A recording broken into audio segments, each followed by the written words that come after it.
Hi, everyone. So happy to have you here again this week. It's really been a blast doing this. My name is Naif with Naif Productions. I am an event producer. We specialize in corporate, social, nonprofit, and weddings. Welcome to A Turn of Events, where we help you put a positive spin on your business. This has been something that we started just when COVID hit, so it's been really fun. I have a really great speaker today, interviewer. It's just been, she's amazing and I love her so much. Her name is Daniela Grafman, and she's a colleague of mine in the industry and has talked all over the industry and has done amazing work. And we kind of look the same because we have red hair. So let me bring her on and get this started. I love that. The connection is perfect. Whenever we're together, I get people saying, "Are you guys related? Is she your daughter?" Like, no, she's my sister. Absolutely. We go drinking together. Exactly. So I'm so happy to have you here. We're going to talk about some great stuff, cultivating your network, which is really kind of a crazy thing to do right now because of what's happened to us. We've all so used to networking in person, and what do we do now? It's like, it's just been really crazy. I know we're all been on Zooms and doing all that, so we're going to talk a lot about that. But first, I want you to introduce yourself, tell us where you came from, how you got to where you are, and all about your business and what you're doing. Awesome. Thank you so much for having me. Like you said, my name is Daniela Grafman. I own Vision Event Company here in New York City. We were just talking about New York. I'm a born and raised New Yorker, so I've been here my entire life. And we, as a company, we specialize in event coordination, logistics management, primarily for weddings and nonprofit events. So we generally come in 3 to 6 months out and really help with all the logistics, putting it together and executing the events. And like you said, I speak all over. I am a part of various associations on the boards, and it has been quite a wild ride going through this, but the networks I've built through those associations have really been my support system through all this. And so it's definitely something I'm super passionate about talking about and helping others find their way to have that support system. And so what, you mentioned the associations. Why don't you talk a little bit about that? And what's the importance of being, I know we're both in the event industry. Yep. We've done this forever. And so what's the importance of being, I ran an association. I was the president and founder of the Event Planners Association for the New York chapter. I did that when I first started my business because I had been doing events for 20 years at that point, but I didn't know a lot of connections here. I had worked my business in Los Angeles for many years. And when I came to New York, I didn't have a lot of connections. And when I started my business, I figured it was the quickest way for me to meet a lot of people in the industry, get my name out there, and then a lot of venues. So I could throw parties, which we threw a lot of parties, and bring all of the vendors and the venues together. And so that was the way, and it was really a great way to get me going. And it was, luckily, I met the owner of Event Planners Association, and she was starting chapters. So I was like, I'll start the New York chapter. And then I brought on, Danielle Babish, and it was really, really a great time. But finally, I had to just, my business got too busy. So tell me about how you have experienced it. I know you're in the wedding association, right? Yeah. So currently, it's funny because I had the same experience with WIPA, which is the Wedding International Professionals Association, and a few years back. So I think it was almost 4 years ago now, I actually got a call from Sandy Hammer at All Seated, and she was, love the product. And she was telling me about WIPA and how there were chapters around the US and they wanted to open one in New York because there really weren't any wedding specific associations here in the city. And it would just be such a resource. And prior to that, I had been on the board of ILEA, which is the International Live Events Association, and I still am involved. I love them to death. I think it's such a great association because it's so broad spectrum of the industry.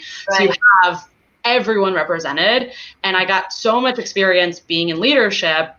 I always say, was definitely voluntold to do a lot of things that I never would have voluntarily said yes to do.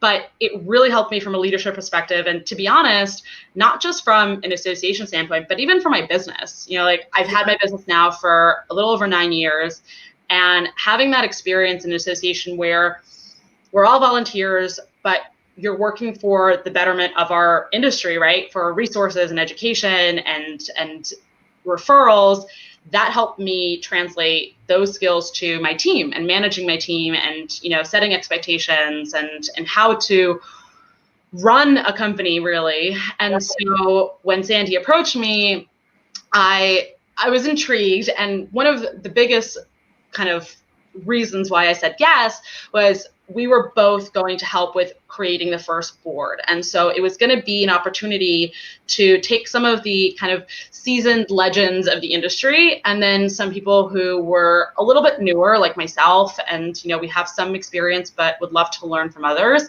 and really bridge that gap so that we could all learn from each other and open our books. And it was really focused in education. So there's always an educational component to it. And 3 years later, we've been having amazing events. Obviously, everything has been put on hold. And so the networking in person has changed. But to be honest, and I don't know if you've experienced this, but I feel like during this 4 months that we've had of being at home, the networking we've done, so we have this standing meeting every Wednesday night for our members that has become kind of a forum. And it has been some of the most genuine networking I've ever been a part of because everyone is kind of stripped down. Everyone's in the same boat of struggle to an extent. Right. And we're not like looking for the bar or looking for the food. We are just in a different mode. So everything is so much more genuine, I think. Right. We're going to talk a lot about collaboration on here because that has definitely changed. I mean, we need each other, and then that's any industry.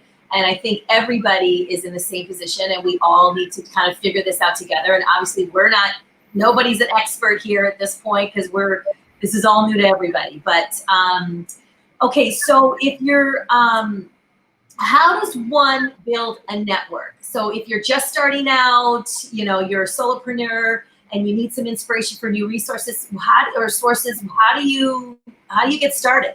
Yeah, absolutely. So I think there's different ways to look at it. First and foremost, you can go kind of the route of research and trying to find your network on your own and kind of reinventing the wheel, so to speak. And people have done that all the time and it's feasible, but I think right now it's especially harder because we're not all interacting with each other in person. There already exists all these associations, right? Whether it's a niche that you're specializing in, so whether it's wedding specific, or let's say it's more hospitality, hotel specific or cater specific, and you're looking to kind of gain experience. There's so many associations that already exist that you can tap into. And again, because of the time right now, all of these associations are giving so much more with regards to resources.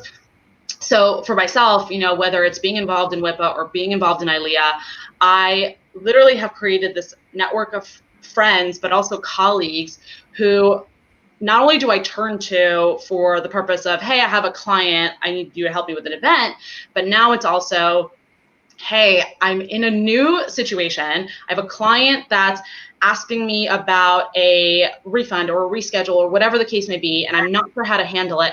How are you handling it? Right. And so I don't have to reinvent the wheel, right? I can tap into the networks that are already there. Right. So look for those associations that already exist. And every association is either national or international at this point. So there are chapters that are all over the world.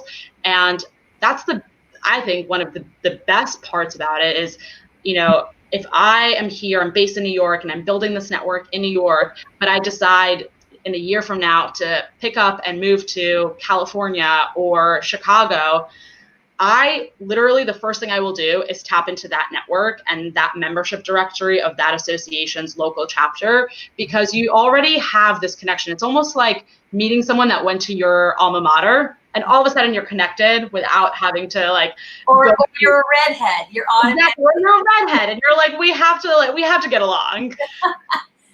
Exactly. So I feel like tapping into those networks. I will say I also always recommend, as much as our industry is so amazing with giving information and helping each other, we're really so tight-knit as a community. Yeah. There is a benefit to looking outside the industry as well.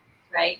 Whether it's a local chamber of commerce or even like a book club or something that's unrelated, just so that you can build a network of colleagues and friends that will have a different perspective than you, that can give you advice, that can be your vet buddy or whatever the case may be. But that has been crucial. Right. Well, also too, okay, so I'm a big networker. I have been for years, and a lot of the networking groups that I'm a member of or go to are all online. So Yep. I'm on all of those because we've all moved to online. But some of them have, are just a wide variety. Like BNI, which I'm not a member of, and I'm on to some in the mornings, but I'm not a morning person, so I can't get up and do. Even now, I can't do it at 7 a.m. So, but I get referrals from people who are obviously not in my industry, right? So there are times when we collaborate. I collaborate with other event producers who, it's a big event and they need help, or I bring people into mine as well. But it's, just going outside of the industry, I think, is the way I've really gotten business. Now I am, what I'm finding is a lot of my colleagues are calling me now asking, like, we're getting advice from each other, which never happened before.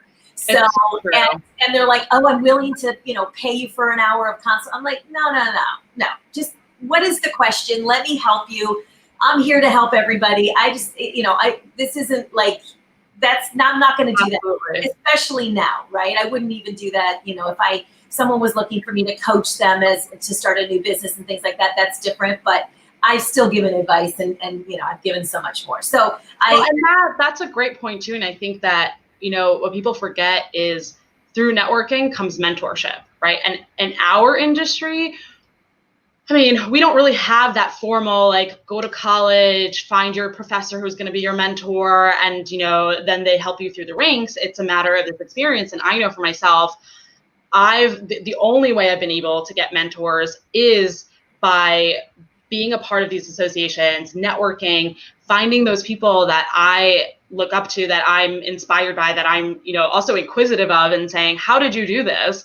And they're the ones that have helped me grow to where I am now. Right. And that would never have happened if I didn't put myself out there. Yeah, you have to. It's a little nerve-wracking when you do that. And I know when I started the association, I had the chapter. I had no idea how to put a board together. I just picked the 3 people that I thought were great at the time. We built it to 5, but then I had 3, and we were together all those years. But it was really great. But I had no idea. You just kind of have to jump in. You can't be afraid to reach out and ask for help, especially right now. Because it's just a crazy time right now, and we're all still learning, like, what to do, right? I mean, as much as many years as I've been in this, and I've done virtual, but it's, the whole process is a lot different, and it's educating everybody.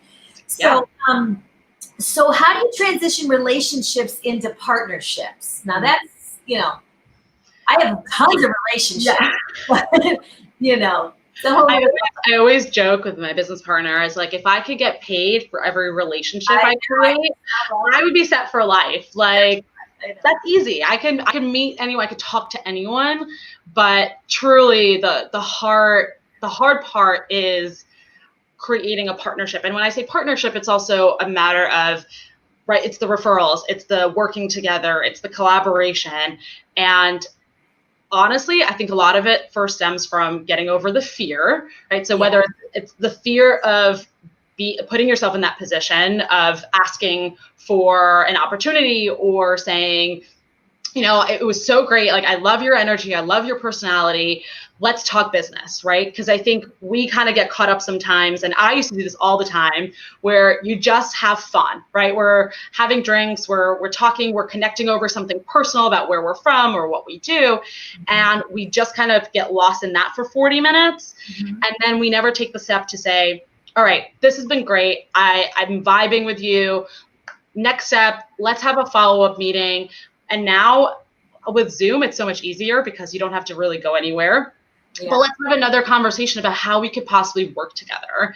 And having these very forward, I would say, but even just like open conversations to say, I'm a planner. I get vendors all the time, or creative partners who say, how can we work together? I'm always very honest in saying, it is likely that I may not be able to refer you business because I often get brought in later in the game. But I promise you, I can probably connect you to another person that will give you business. So let's talk. Tell me what your business is about. Tell me what you're looking for, and tell me what kind of contact or what kind of client is your ideal client.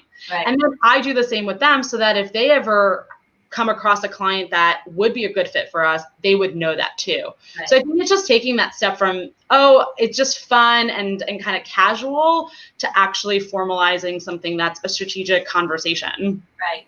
I think we, back to like where to go and how to get, your network, build your network, social media. I mean, I've gotten so many referrals on social media, and listen, I have a love-hate with it. I wish I didn't have to be on it, but you have to be, especially right now, you need to be visible, and that's how you can build your network that way as well. You have to be out there, you have to be blogging, you have to be absolutely and talking to people, and I'm definitely all over social media, as you know, and you are as well, but and even Instagram, it's so much easier now, to be honest. It's funny how much I think people think, oh, well, like I only have, 500 followers. I only have this. No one's really watching. You don't need everyone to be watching. No. You just need 10 people, 5 people to be watching. And those are the 5 people that matter, because they're the ones that you'll have a relationship with. Or even, in order for you to meet someone, it's so much easier to send someone a direct message on Instagram and say, I love your work. Can we set up a time to talk? Or, I'm trying to get more information, or I'm trying to learn how to do this. Or, I used to do only corporate and now I want to do weddings. Can we talk? It's so much easier now. Listen, think about it this way. If you only have 500 people on your Instagram, wouldn't you love to have, that's the same as being on a stage with 500 people in the audience. You would be so excited to have 500 people in the room. It's the same thing. Now you have to be consistent because of the algorithm situation. But like when I started doing Instagram stories, which it took me a while to get on the bandwagon, and now of course I'm like a maniac. But more people were going on that because it's a quick, everybody likes to look and go, right? They want to do something quick and they don't want to like scroll. So I get so many more comments and people viewing it, because you can see who views, than I would if I just put it on my Instagram platform. So even when I post something fun, like I posted a mask, this really pretty mask. I love it, with the sequin. Oh, I love it. Mask. 400 people commented or liked it or commented or loved it, whatever. I could post something like I'm going to be doing the show and I only see a few people. So there are people that are looking, you just know it. And so there are times when when I'm going out someone will say, I love your interview program now. And I'm like, oh, you see it? Because, you don't know if anybody's out there. There's a few people, but you just don't know. So you have to, that's how you build. And then someone will say, hey, I saw Annette or Daniela posted something that she was doing. And it coincides with what that person was talking about. They're going to refer you. So you just have to keep that in mind. Yeah, absolutely. So what is the value of community over competition? Oh my gosh, that's like my favorite term. And one of my so I have a lot of planner friends, which is always funny because years ago I remember people be like, but aren't they your competition? Like, why would you be friends with? They're doing, especially the ones that do exactly what I do. And one of my really good friends, Donna Nello, is also a planner, and we speak together. She and I, we like love this term because it is, especially in our industry where, she and I are both, we are CSEP, so we took the certification, we studied, but like there's no formal graduating of some sort where you can say you come out of this and you're in this industry because XYZ, schooling. It's really just a community that's come together that is full of, 12 million event professionals in the US alone. And we can be better if we help each other, right? So we have helped each other. I have planners that have helped me when I'm in a time of need, whether it's on site for events, whether it's leading up to an event, questions. And because we don't have something that's standardized as an industry to say, this is exactly how you do things, the only way we're able to, you know, make sure that the quality of our work and our competitors and our industry and our market is of value, and that our clients are understanding this, is if we're on the same page. Mm-hmm. And so having conversations of pricing and protocol and how each one of us is doing something, it only helps us. It only helps us create an industry where we all have a piece of something, rather than one person having it all. So and with networking and like creating a network, you know, everyone that knows me knows I have a massive network, and whether it's professional or personal, it's just a matter of the more people you know and the more genuine relationships and conversations you have with people, the more I can help someone, right? Because like you said, if someone posts something where they're like, I need a translator for XYZ, I probably will know someone that knows someone to help them. And it makes you that much more invaluable. Right, exactly. So that's the same. I get the question because I coach event planners on how to start an event planning business or to, you know, kick their business up. And I get so many people ask, why would you do that? Isn't that competition? First of all, if they walk, they have to walk in my shoes. Right. And even if they did, like, follow me around and meet the same people, that doesn't happen. We don't go in the same networks. And even if they did, we could have the same qualifications. It's all going to come down, because there's many planners that there's several planners that I'm up for different type of events, like coaching, live coaching events. There's like 3 of us that kind of get to put a proposal in. And sometimes I get them and sometimes they get them. I think at the end of the day, it comes down to personality, who matches with the right client. You know, listen, it's all about relationships and stuff. So and when I first started, nobody would help me. I knew how to do events. I didn't know how to run the business. I didn't know how to, you know, speak to the client. I didn't know how to price myself. I had no idea what forms to give. Any of that stuff. I didn't have a contract. What was the system of doing my, you know, organizing my event, my business. So I figured one day I was going to help others, and I was going to do that. And someone just happened to ask me, this was like 4 or 5 years ago, I need some help. Can you help me? I want to start my business. I thought, okay, well, here we go. So, you know, it falls into place. It goes full circle. And you know, it goes back to also not having to reinvent the wheel. Like, there are people that have done this. There are people that are willing to help. I'll never forget, a few years ago, I was in Ron Ben Israel's studio where they make all the beautiful cakes. And he introduced me to his apprentice at the time.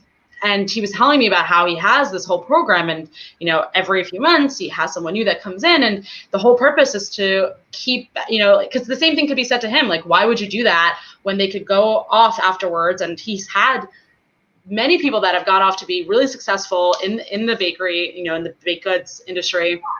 But it doesn't hurt if you want to keep the legacy going, if you want to keep the industry growing, and we're all in this for the long haul. So you might as well be helping other people in the process. Yeah, and I hire all contractors. So all the people that work with me have their own businesses. Yep. And they have their own clients and do their own thing. I mean, they do sign, you know, a non-compete so that there's no, you know, they're not taking my clients. They can't give out cards at events and things like that.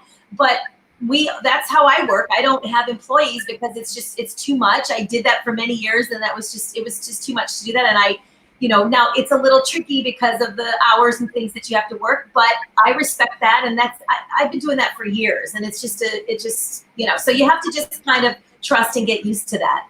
Yeah. So I know we touched a little bit on what's, you know, networking in a virtual or COVID kind of world here. So you want to give some advice on that? And I think we touched on it, but I think that's where we're at right now. You know, it's like, what does it look like if people aren't already, you know, so sick of it at this point, or have, you know, gone into it? What advice can you give them? Yeah, I mean, I think there's a few things. You know, one, use this time to try some of the things that you didn't want to try in person, right? So whether it's networking groups, associations, things like that, everyone is so open right now to say, how can we help you? It's so much easier, I think, for someone, especially that was nervous about going into a room full of people, maybe by yourself, not knowing how to say hello. A lot of the kind of Zoom networking calls that I've been a part of are much more formulated to an extent, but there's a host that's facilitated, so someone is kind of guiding the conversation, so it's a little bit easier to meet people, and it's not as awkward, right? You're like having a conversation for a set amount of time. You know what the topic is, you know what everyone's struggle is. You can start by talking about a struggle or a win and kind of go from there. Right. But the other piece of it is, I have a lot more time on my hands now, as I'm sure many people do. Go through your contact list, right? And this is for those who have been in the industry for quite some time also. Go through your contact list and spend some time every week touching base with people, whether it's a quick text message, whether it's emailing an interesting article, whether it's a phone call catch up. I remember I heard probably like 6 months ago, Jason Pfeiffer, who's the editor-in-chief of Entrepreneur Magazine, he said something super simple. It was basically to create a spreadsheet, have different sheets on the spreadsheet of different categories of your contacts, and just plop your contacts in there. Forget a CRM system for this, but just for the purpose of seeing all your contacts so that you can easily reach out to them. Yeah. And it wasn't until about a month ago that I finally did that. And I literally have it in my calendar on a weekly basis to reach out to my contacts, and not to say that I do that because I need it to be for a business purpose, but because we forget, we get lost in things day to day. And this sets a reminder, and it's honestly, even for my sanity. Like I had a catch-up call with a floral designer I haven't spoken to in a while yesterday, and it was just nice to vent, to chat, to hear what she's doing with her life, to chat, to give her an update on my life. And it's these relationships right now that are going to come full circle once we get to the other side of COVID and everything else that's happening. Right. So just those check-ins, we like to send things to our clients, and same thing to friends. I write handwritten cards that I send out, little things that will keep you relevant and stay on top of people's minds. Yeah. So, since we have time, right? We have time now, and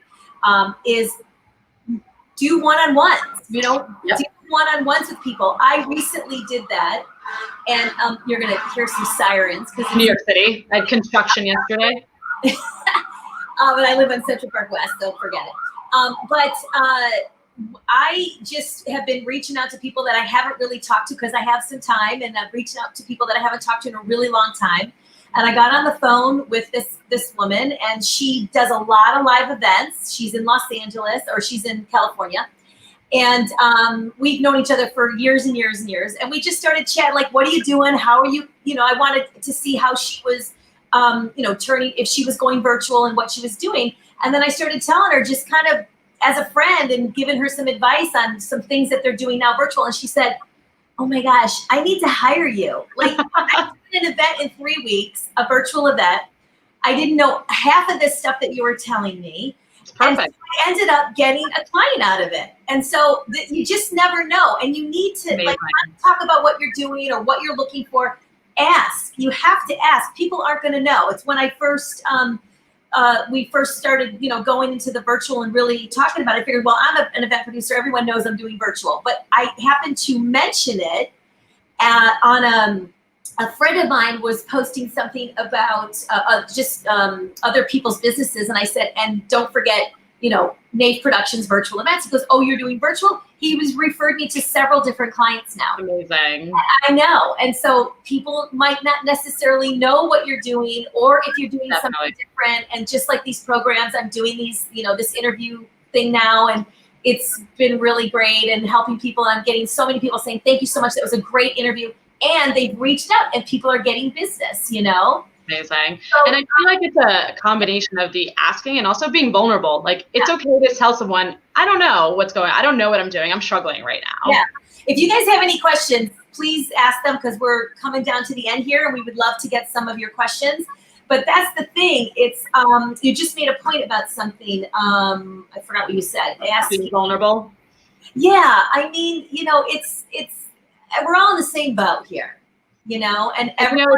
funny too, because we were right before this call, you and I were talking about the Event Planner Expo, and last year at the expo, I had done a talk with a friend and colleague of mine about being vulnerable, and that the only way you can really grow in this industry is by being vulnerable, and talking about failure, and that was pre-COVID times, right? Now it's a different kind of vulnerable that, if anything, it should be so much easier to talk about because everyone is going through it and no one is excluded from it, and everyone is trying to get creative. And so it's a matter of, bouncing ideas off each other, and thinking about new ideas in a way that you wouldn't have before, or thinking about your, failures or weaknesses in a different way. Right. And I always feel like everyone knows what I know. Like, what do you mean you don't know how to do a live registration right now? What do you mean you don't know that you should bring entertainment in, or you should do that? So when I talk about these things, because to me, it feels like, I've been doing this forever, but not everybody knows. So you have to, bring it out there. So tell me about how can people find you, and do you have anything like you're offering right now, or any services or consultations or anything like that? Yeah, definitely. So social media for sure. First name, last name, Daniela.Grafman on Instagram, super active, Facebook. Our website is visioneventco.com. So I think I mentioned we specialize mostly in weddings and nonprofit events, kind of two ends of the spectrum. Mm-hmm. And so one of the things that we've been doing is more of consulting for weddings. So I know a lot of couples are kind of, especially the ones that are just getting engaged and are so nervous to plan for 2021 and beyond, and kind of need to dip their toes in because a lot of dates are booking up, but aren't sure how to approach that. Yeah. So we've created different consulting packages so that we can kind of help you get started, or if you've kind of got started but aren't sure what to do next. And that way it's shorter, it's a less of a commitment for them. And then if they need more help, we can always help them. And we're doing the same for our nonprofit clients. So I'm booking weddings for next year. I do a lot of weddings and nonprofits as well, and corporate and social and all that. But I find that the nonprofits are kind of now getting into the virtual. They're doing their lives next year, but they're doing virtual this year because they have to, raise some money. So what are some things that, are you doing virtual weddings? So we are doing, like, where we're actually involved in weddings, we're doing some smaller in-person weddings. We are having a virtual aspect. So there's definitely a live stream opportunity for the ceremony. We have a wedding that's coming up that we're going to be working with a couple. We completely changed the whole narrative, and it's going to be like a 15-20 person event at a house upstate New York that they rented because they don't have their own house, so that's something to consider now. A lot of venues, if they have outdoor space, we're trying to work with them to help our clients. So we're doing that. I can't say that we're doing strictly virtual events, and I think because some element of gathering is allowed in the New York tri-state area, people are trying to make use of that, whether it's 20 guests or 50 guests or 100 in New Jersey. That's what they're going for, with some element of virtual, but not only completely virtual at this point. Right. And when you're renting a house, what do you have to consider? Because obviously I'm concerned about maybe the house has, COVID in it or something. So what do you have to think about when you're doing that? Yeah. So it's funny too, because I think about it for myself, in going away for a weekend, I was like, I don't know if I want to do Airbnb because I'm not sure how it is and what is that like. So it's one is having a very in-depth conversation with the owner of the house to understand when was the last time someone was there, having them give you all the details of, their cleaning processes, what's going to happen during, after, what products also do we need to bring versus that they'll provide. In the past, you'd be like, oh, they have their towels, we'll use them. Not quite likely to happen, and that's okay. Other parts of it are, booking it for an extra day also. So let's say we really only need it for Friday, Saturday. We're booking it from Thursday to Sunday so that we have the time to go in and they can actually do some of their own cleaning if they need to. Because this particular one is a smaller, more intimate wedding, there's 14 houses in the there are 14 rooms in the house, and not all of them are being used. So we're able to actually spread people out and have people like as couples together. And, it's a little bit more casual. It's a little less formal. So there's some benefits to as well, rather than it being a venue where it's someone else's property that we're working with. But it's definitely a new checklist of questions that we're going through. Right. Yeah. So Hilton has this new program that they're doing where they go into the space, they, clean it up and down, and then they put a sticker on the door. I love that. You see that? Yeah. So they're putting a sticker on the door for the planners to know, okay, they've cleaned this to the guidelines that they give us for the event space. So we really don't know what social distancing is going to look like. I'm in big conversations right now with a bunch of hotels for events for next year, and we are booking the space for social distancing, and it has to be that way. If we don't have to do that, I can't imagine that this is all going to be poof, go away by April of next year. So I think people are going to be too afraid to we'll see. We don't really know, but we are booking it that way. So there are huge guidelines, and you just kind of have to follow them, and I guess cleaning them yourself, and when you have and even that, it's interesting, like having friends, again, like talking about your network. Like I have friends who work in hotels. I also have friends who work in rentals, and I have been touching base with all of them for different purposes, but to understand, like, what are you guys doing? And have you created sample floor plans already? Can we just look at them instead of having to do the work where I don't really know what it look like or what's happening internally? And then that helps me come back to my clients with an educated response to say, hey, this is what's happening. This is what we're looking at. It's tentative, but at least we have an idea from the source. I really don't know how they're going to do the, and I'm talking to a couple hotels now about this, and they're like, we'll get back to you. Like, they don't know themselves, but how do you put 100 people in a ballroom and social distance them, and then bring them into a foyer and social distance them? Because the foyer is, nowhere near the size of a big ballroom. So it's interesting. It's something that everybody's kind of trying to figure out, and my heart breaks for all the venues. And oh my gosh, yeah, and for my clients, because my clients are so excited to do events, and it's breaking my heart to really their concerns, and they don't know if people are going to be able to come and all of that. But it makes it true though that we know that once we're able to have those events, everyone's got they're going to be out of this world. Yeah. And then a year from that will be like nothing ever happened, right? Absolutely. We're getting some amazing pricing from, I think I posted, I don't know if you saw it, but I'm getting 60% attritions, which is never happened. I mean, absolutely. It's unbelievable. So if you're out there negotiating with hotels right now, attritions, you can get 60%. They're giving no room rentals. They're getting amazing deals. You just got to negotiate as much as you can. And I'm known for being a negotiating queen. But the thing about collaborating with hotels that I wanted to mention earlier, and I forgot to talk about that, was, when you mentioned that vendors, we don't really collaborate with vendors, because the vendors, we bring the vendors on. So for a vendor to refer clients to us, it's kind of, they're the last to be brought on. So we don't, we're kind of used to that, and that happens. But venues, when you have relationships with venues, you can collaborate with them, and they'll say, hey, and if I've done events like the Roosevelt Hotel, I've done lots of events there, which unfortunately is completely there's no event. The whole team has been let go, and it breaks my heart.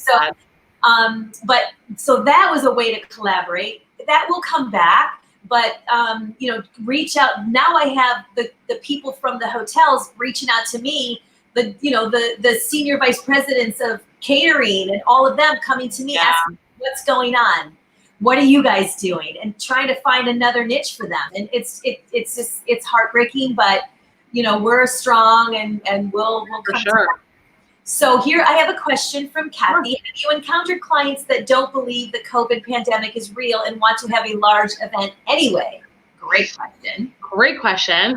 I haven't personally encountered any that don't think it's real.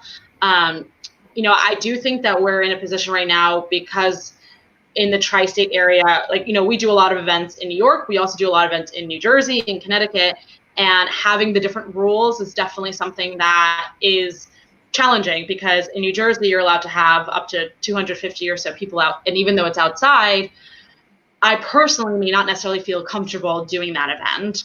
Yeah. And so I haven't found myself in that position exactly, although the last wedding that I did in person was about 40 guests plus staff. And I did get anxious afterwards, and it made me a little nervous from like a health perspective. Sure. So it's something that I've said this to my team, we've made the decision as a company that if we don't feel comfortable working an event because of the details of the parameters that we're under, it is okay for us to say no. And as hard as it is to turn away a client, we need to stick to that right now, because our health is most important.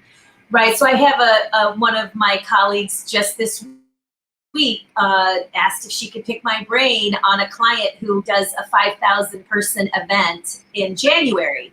We're not going to be in a 5,000 person. There's no way that's going to happen. And he is persistent and he wants to do it. And, I said, look, you're going to have to get his lawyer involved, and you're just going to have to make sure your cancellation clause is very solid, because right. And if you're going to be doing work for it now, make sure that there's a clause in there that if it gets rescheduled, you're going to get paid to do the work all over again. Yes, for sure. Or if we did like this spring, we ended up moving our clients to next year and just kind of put our payments on hold. We did do that. I mean, obviously we don't normally do that, and that pretty much shut the business down. Mm-hmm. But and we rebooked, and we're going to start the payments up again. But we did do that, and that's just something that and most of the venues have been very, very good about allowing us to do that. So just make sure that clause. I actually am going to have a lawyer on in a couple weeks, and we're going to hit all of those points. So join us when we have that interview, because I'm making sure that we're getting all the legal questions in about what we need to do and know for this, because it's scary signing contracts. And none of us were in that world of legal, expert. We know about our contracts that we deal with in hotels and partners and things like that, but this has been a whole other world. I feel like I've been a lawyer in the last couple. Absolutely. But we still have to know contracts, and we have to know negotiating and what goes into those, and I know them inside and out. But and we do have a clause that says pandemic. You got to put the word in there, and listen, if we're still going out and we can't have that many people in, it is. Right. And they're working with us, but at some point they're not going to, because they have to keep their business going. Absolutely. Right? Absolutely. So we're gonna track it down. But this has been so great. Thank you so for having me. I don't see any other questions, but I'm sure other people can ask questions when we replay this again. You're just a doll. Thank you for everything you do in the industry. And thanks for having me. Yeah, thanks for being on. Thank you. All right, my love. Take care. Bye. Bye. Thanks everyone for joining us. See you soon.